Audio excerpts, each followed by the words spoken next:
Hi friends, welcome to my channel Salma ఇంటి రుచులు. నా ఛానల్ని కొత్తగా చూస్తున్నవారు లైక్ అండ్ సబ్స్క్రైబ్ చేసుకోండి ఫ్రెండ్స్. ఈరోజు నేను చూపించబోయే డిష్ సూపీ పాస్తానండి. సూపీ పాస్తాకి కావాల్సిన పదార్థాలు: ఫస్ట్ నిమ్మకాయ సైజ్ అంత చింతపండుని ఒక బౌల్లో తీసుకొని అందులో కొంచెం వాటర్ వేసుకొని చింతపండు సోక్ చేసి పెట్టుకోవాలండి. నెక్స్ట్ ఒక కప్ ఆఫ్ నేను పాస్తా అనేది తీసుకున్నాను. ఆ పాస్తాలో కూడా వాటర్ వేసి పక్కన పెట్టుకున్నాను. పాస్తాలో వాటర్ ఎందుకు వేస్తున్నానంటే తొందరగా ఉడకడానికి నేను వాటర్ వేసి పెట్టుకుంటాను. తొందరగా ఉడకడానికి లేట్ కాకుండా ఉండడానికి పెట్టుకున్నానండి. స్టవ్ మీద కుక్కర్ పెట్టి 2 టేబుల్ స్పూన్ల ఆయిల్ వేసుకోవాలా. ఆయిల్ వేసుకున్న తర్వాత ఆనియన్స్ పొడుగుగా కట్ చేసుకునే ఆనియన్స్ అనేది ఆయిల్లో వేసుకోవాలండి.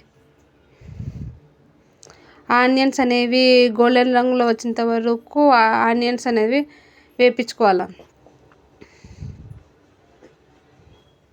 ఆనియన్స్ గోల్డెన్ రంగులో వచ్చిన తర్వాత 2 స్పూన్స్ జింజర్ గార్లిక్ పేస్ట్ అనేది యాడ్ చేసుకోవాలండి. జింజర్ గార్లిక్ పేస్ట్ యాడ్ చేసుకున్న తర్వాత పచ్చి వాసన పోయేంత వరకు జింజర్ గార్లిక్ పేస్ట్ని వేపించుకోవాలి. ఆయిల్లో బాగా వేయించుకోవాలండి. జింజర్ గార్లిక్ పేస్ట్ పచ్చి వాసన పోయిన తర్వాత ఒక 2 టమాటాలు తీసుకొని సన్నగా కట్ చేసుకొని ఆయిల్లో వేసుకోవాలి. నేను పచ్చిమిరపకాయలు కూడా తీసుకున్నానండి. అది కూడా ఆయిల్లో వేసుకొని ఒకసారి బాగా కలుపుకోవాలి. ఆ టమాటాలు బాగా అయిన తర్వాత చింతపండు రసంని పిండుకొని కుక్కర్లో వేసేయాలండి.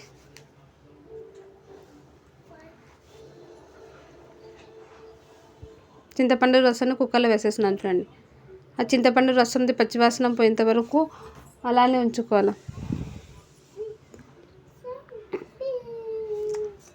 నెక్స్ట్ 1 టేబుల్ స్పూన్ రాళ్ళ ఉప్పుని యాడ్ చేసుకోవాలండి.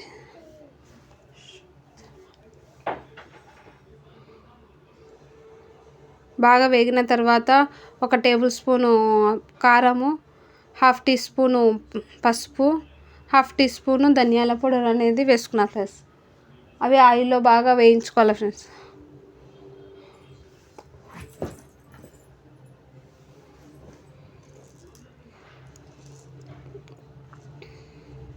ఆయిల్లో బాగా వేయించిన తర్వాత కొంచెం పుదీనా అనేది తీసుకుని టేస్ట్ కోసం పుదీనాను కూడా యాడ్ చేసుకోవాలి. పుదీనా యాడ్ చేసుకున్న తర్వాత ఒక్కసారి ఆయిల్లో వేయించుకున్న తర్వాత నేను 2 గ్లాసెస్ వాటర్ అనేది తీసుకున్నాను ఫ్రెండ్స్.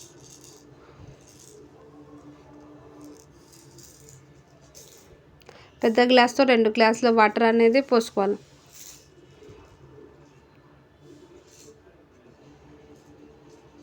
ఇంకోసారి కలుపుకొని బాగా సూపీ పాస్తా కాబట్టి ఇందులో వాటర్ అనేది ఎక్కువనే పడుతుంది ఫ్రెండ్స్. నానబెట్టుకుని ఉంచుకున్న పాస్తాని వాటర్లో వేసేయాలి. ఆ పాస్తా అంతా కుక్కర్లో వేసుకొని కుక్కర్ మూతని పెట్టుకోవాలి ఫ్రెండ్స్.